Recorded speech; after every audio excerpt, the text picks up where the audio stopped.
2025 batch. Welcome to my master meeting. আজ আমরা 35টি অঙ্ক প্র্যাকটিস করব এসএসসি 2025 এ নিশ্চিত এ প্লাস গেইন করব। তো সেই সাজেশনটা নিয়ে, সেই অঙ্ক কয়টি নিয়ে আমি বিশ্বজিৎ কুন্ডু তোমাদের সাথে। আমাদের টার্গেট 95%, সেই 95% মার্কস আমরা গেইন করব জাস্ট এই 35টি অঙ্ক আমরা প্র্যাকটিস করার মাধ্যমে। সো দেখতে থাকো, সাজেশনটি খুবই গুরুত্বপূর্ণ। আজ থেকে, এখন থেকে প্র্যাকটিস শুরু করে দাও। জাস্ট ম্যাথে এ প্লাস নিশ্চিত করো। সো আমরা কি কি দেখবো?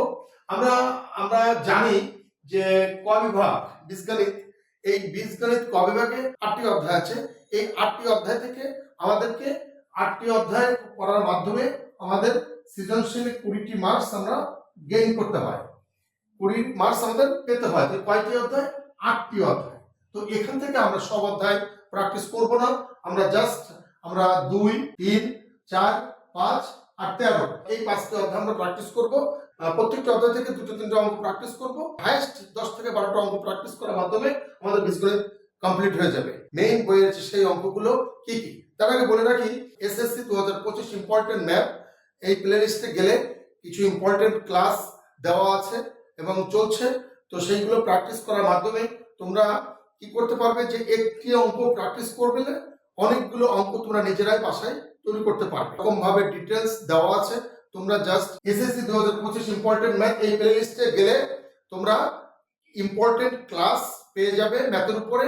সেই ক্লাসগুলো কমপ্লিট করো, দেন এসএসসি 2025 এ এ প্লাস নিশ্চিত করো। এখানে একটি অঙ্ক করার মাধ্যমে অনেকগুলো অঙ্ক তোমরা নিজেরাই তৈরি করতে পারবে। তার ডিটেলস, তার সলিউশন সবগুলো দেওয়া আছে। তোমরা শুধু ক্লাসগুলো করতে থাকো আর এ প্লাস তোমরা নিশ্চিত করবে। সো আমরা এখন দেখব সেই অঙ্কগুলো, কোন অঙ্কগুলো আমরা করব, কোন কোন অধ্যায় থেকে অঙ্কগুলো করব, আমরা জাস্ট সেগুলো দেখব। অধ্যায় 2.2 থেকে অনুশীলনী 2.2 থেকে আমরা প্র্যাকটিস করব ছিল উদাহরণ 23, 24 এবং 25। জাস্ট এই 3টি অঙ্ক প্র্যাকটিস করার মাধ্যমে আমাদের 15 এবং 16 অনুশীলনী থেকে অর্থাৎ এক্সারসাইজ থেকে আমাদের 15-16 অঙ্ক হয়ে যাচ্ছে। তাহলে আমরা প্র্যাকটিস করব এই 3টা, এই 23, 24, 25 এই 3টা অঙ্ক আমরা প্র্যাকটিস করব। আমাদের এই 15-16 এর ভিতর চলে আসছে, হয়ে যাবে। তো আমরা এই 3টা অঙ্ক আমরা প্র্যাকটিস করব 23, 24, 25। অধ্যায় 4.1 এর আমরা প্র্যাকটিস করব 21 এবং 22 এবং 4.2 থেকে প্র্যাকটিস করব চলো 5 নং 21, 22 এবং 4.2 থেকে প্র্যাকটিস করব 5 নং অঙ্কটি। অধ্যায় 11 আমরা প্র্যাকটিস করব চলো উদাহরণ 6 এবং 11। উদাহরণ 6 এবং 11। এখানে দেখো এই 11 নম্বর অঙ্কটি কতভাবে আসতে পারে, মোস্ট ইম্পর্টেন্ট একটা অঙ্ক। এইটা কতভাবে আসতে পারে তার উপর আমার ক্লাস দেওয়া আছে। আমার এই এসএসসি 2025 এর প্লেলিস্টে গেলে তুমি ক্লাসগুলো পেয়ে যাবে। অধ্যায় 13 আমরা প্র্যাকটিস করব যশোর বোর্ডের একটা অঙ্ক 2022 এ যে অঙ্কটি আসছে, যশোর বোর্ড 2022 এ যে অঙ্কটি আসছে আর চট্টগ্রাম বোর্ডের 2024 এ যে অঙ্কটি আসছে। তাহলে অধ্যায় 13 দুটো অঙ্ক প্র্যাকটিস করব। অধ্যায় 3 এর জাস্ট আমরা প্র্যাকটিস করব চলো x to the power 5 plus 1/x to the power 5 আর x to the power 5 minus x to the power 5। Just এই জাতীয় যে অঙ্কগুলো আছে তার উপরে অনেক ক্লাস আমার দেওয়া আছে। শুধু প্লেলিস্টে এসএসসি 2025 এই প্লেলিস্টে গেলে তোমরা এই অঙ্কগুলো সব পেয়ে যাবে। তো এখানে আমার 10টি অঙ্ক আছে আর এই দুটি এক্সট্রা, এই 12টি অঙ্ক আছে। এই 12টি অঙ্ক প্র্যাকটিস করার মাধ্যমে বীজগণিত থেকে তোমরা 100% 20 মার্কস কমান নিশ্চিত করতে পারবে। কিন্তু এখন প্রশ্ন আছে, প্রশ্ন হচ্ছে যে আমরা এই যে অঙ্কটা করলাম, এই যে মনে করি এই অঙ্কটা আমরা প্র্যাকটিস করছি, এই অঙ্কটা প্র্যাকটিস করার মাধ্যমে এর যে বিকল্প অঙ্কগুলো আসতে পারে বা এত জগৎ আসছে সেগুলো বাসায় সুন্দরভাবে প্র্যাকটিস করতে হবে। একটি অঙ্ক করতে হবে, এই বইয়ের অঙ্কটা করতে হবে আর এই জাতীয় অঙ্কগুলো বোর্ড প্রশ্নগুলো অ্যানালাইসিস করে সেগুলো বাসায় বসে প্র্যাকটিস করতে হবে, তবেই কিনা তুমি গেইন করতে পারবে। আদারওয়াইজ নো অপশন, কোনো সম্ভাবনাই নাই। কারণ তুমি শুধু বইয়ের অঙ্কগুলো প্র্যাকটিস করে গেলে বা বোর্ড প্রশ্নগুলো দেখলে না, তুমি অঙ্ক দেখে চিনতে পারবে না। তো সেই অঙ্ক দেখে চেনার জন্য তোমাকে অবশ্যই বোর্ড প্রশ্নগুলো অ্যানালাইসিস করতে হবে, কোন ধরনের প্রশ্নগুলো আসতে পারে বা এতদিন আসছে সেইভাবে বোর্ড প্রশ্নগুলো অ্যানালাইসিস করতে পারো। বোর্ড প্রশ্ন অ্যানালাইসিস করতে গেলে তোমরা এসএসসি 2025 ইম্পর্টেন্ট ম্যাথ প্লেলিস্টে গেলেই তোমরা সব বোর্ড প্রশ্নগুলোই যেভাবে আসছে এবং ক্লাসগুলো তোমরা পেয়ে যাবে। সো এরপর আমরা দেখবো খ বিভাগ। খ বিভাগের থেকে আমরা কি কি করব সেটা দেখবো। খ বিভাগ জ্যামিতি। এই জ্যামিতি অংশটা মোস্ট ইম্পর্টেন্ট একটা পার্ট। যেসব পরীক্ষার্থী জ্যামিতিটাকে আগে ভাগে কমপ্লিট করে তারা 95% মার্ক তাদের কাছে পানির মতন সহজ হয়ে যায়। তো কেন বলেছি তারও বিশ্লেষণ আমরা দিয়েছি, আমরা অত বিশ্লেষণে যাব না। এখন আমরা জ্যামিতি কি কি করব সেটা দেখবো। জ্যামিতি থেকে আমাদের 20টি মার্কস আছে, 3টি প্রশ্ন থাকে, 2টি উপপাদ্য এবং একটি সম্পাদ্য। তো এই সম্পাদ্যটা হচ্ছিল এই সপ্তম অধ্যায় সম্পাদ্য। আমি মনে করি যে সবাই পারো, সবাই শিখেছো। তো আমি সম্পাদ্যের দিকে যাচ্ছি না। তো সম্পাদ্যটা সুন্দরভাবে প্র্যাকটিস করবে যে যেভাবে করেছো। আর অষ্টম অধ্যায়টা বৃত্ত, এটা কয়েকটা অঙ্ক জ্যামিতি আমি দিচ্ছি, সেটা কমপ্লিট করতে হবে। আর 6 এবং 15 অধ্যায় থেকে জাস্ট আমরা 10-12টা জ্যামিতি আমরা এখন থেকে আজ থেকে প্র্যাকটিস করব, যাতে পরীক্ষায় 100% কমন বাঁধে। কিন্তু প্রশ্ন আছে যে একটি করব, দেন বোর্ড প্রশ্নগুলো অ্যানালাইসিস করব। যেভাবে পরীক্ষা হলে আসছে যাবো বা আসতে পারে তার নমুনাগুলো অবশ্যই দেওয়া আছে, তোমরা সেগুলো বারবার প্র্যাকটিস করবে। অর্থাৎ ABC দিয়ে প্র্যাকটিস করেছো বা নিজেই বাসায় EFGH MNL দিয়ে প্র্যাকটিস করবে, এগুলো নিজেই বাসায় এগুলো প্র্যাকটিস করে নেবে। তো আমরা ষষ্ঠ অধ্যায় থেকে কি করব? ষষ্ঠ অধ্যায় থেকে আমরা 6.3 অনুশীলনী থেকে 19 এবং 20 নং সৃজনশীলটি আমরা প্র্যাকটিস করব। আর হচ্ছিল উদাহরণ 2, 3টে জ্যামিতি আমরা প্র্যাকটিস করব।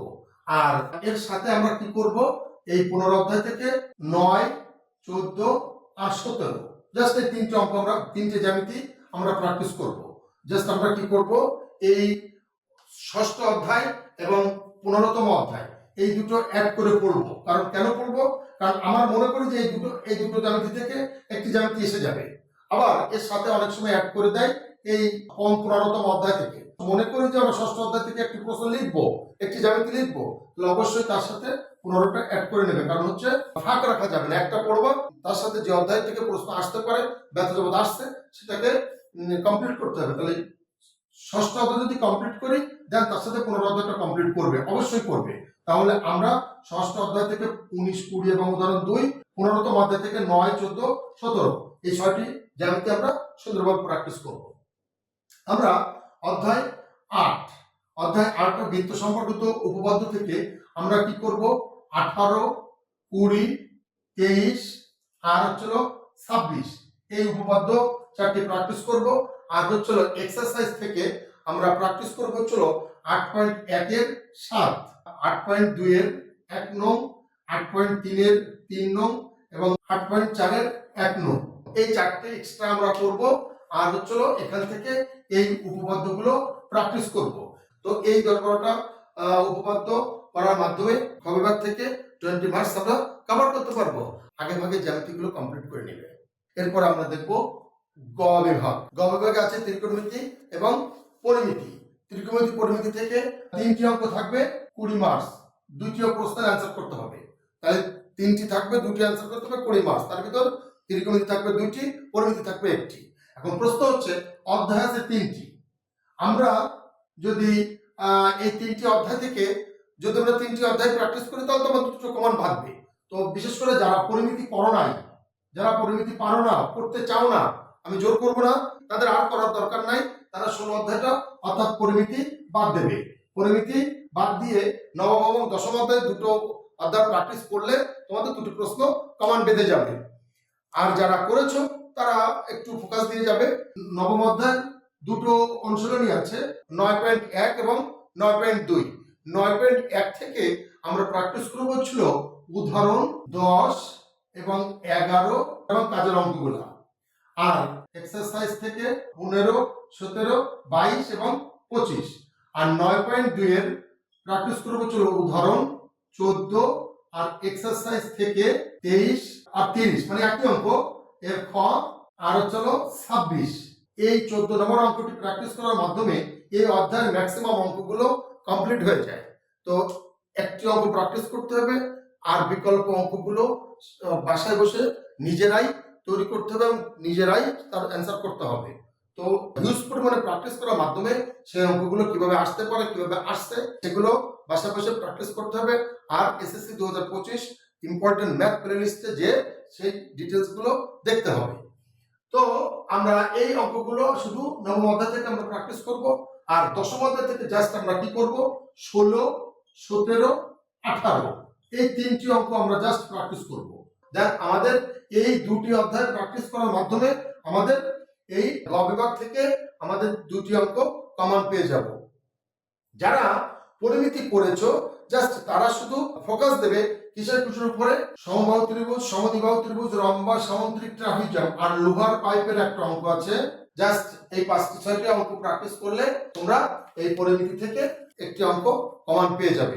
এরপরে আছে ঘ বিভাগ। তাহলে ঘ বিভাগের থেকে আমরা কি কি প্র্যাকটিস করব? অবশ্যই একটি প্রশ্ন আসবে 17 অধ্যায়। তাহলে 17 অধ্যায় থেকে আমরা প্র্যাকটিস করব হচ্ছিল গড়, মধ্য, প্রচুরক, অজীব রেখা। জাস্ট এই চারটি জিনিস ভালো করে প্র্যাকটিস করলে তোমরা অবশ্যই একটি অঙ্ক কমন পেয়ে যাবে। তো গড়, মধ্য, প্রচুরক মানে ঘ বিভাগ থেকে দুটি অঙ্ক থাকবে। গড়, মধ্য, প্রচুরক থাকতে পারে, বা গড়, মধ্য, প্রচুরক, অজীব রেখা থাকতে পারে, গড়, মধ্য, প্রচুরক, আয়তলেখ থাকতে পারে, গণ সংখ্যা বহুভুজ থাকতে পারে। তাহলে এর সাথে গণ সংখ্যা বহুভুজ তোমরা পারো। জাস্ট এই 17 অধ্যায়টা তোমরা সবাই পারো, গণ সংখ্যা বহুভুজ, অজীব রেখা, গড়, মধ্য, প্রচুরক। দ্যাটস এই যে 35টি অঙ্ক আছে এখানে, এই 35টি অঙ্ক করার মাধ্যমে তোমরা এসএসসি 2025-এ 100% এ প্লাস নিশ্চিত এবং 95% মার্কস তোমরা নিশ্চিত পাবে। জ্যামিতির উপর স্পেশাল সাজেশন দেওয়া আছে, পরিমিতির উপর স্পেশাল সাজেশন দেওয়া আছে, বীজগণিতের উপর স্পেশাল সাজেশন দেওয়া আছে, বোর্ড ওয়াইজ স্পেশাল সাজেশন দেওয়া আছে। জাস্ট তোমরা এসএসসি 2025 ফাইনাল সাজেশন প্লেলিস্টে তোমরা ফলো করলে সব সাবজেক্টেরই সাজেশন তোমরা পেয়ে যাবে।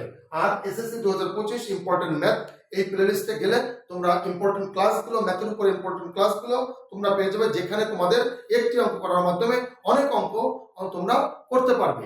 সেই ডিটেলস এবং কিভাবে আসতে পারে, কিভাবে আসছে, সবই ডিটেলস দেওয়া আছে।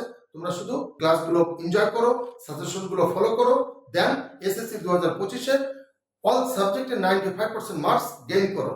এই রকম সাজেশন এবং ক্লাসগুলো এনজয় করতে গেলে অবশ্যই ম্যাথমেটিক্স চ্যানেলটিকে সাবস্ক্রাইব করে ম্যাথমেটিক্স চ্যানেলের সাথে থাকতে হবে। ধন্যবাদ সবাই।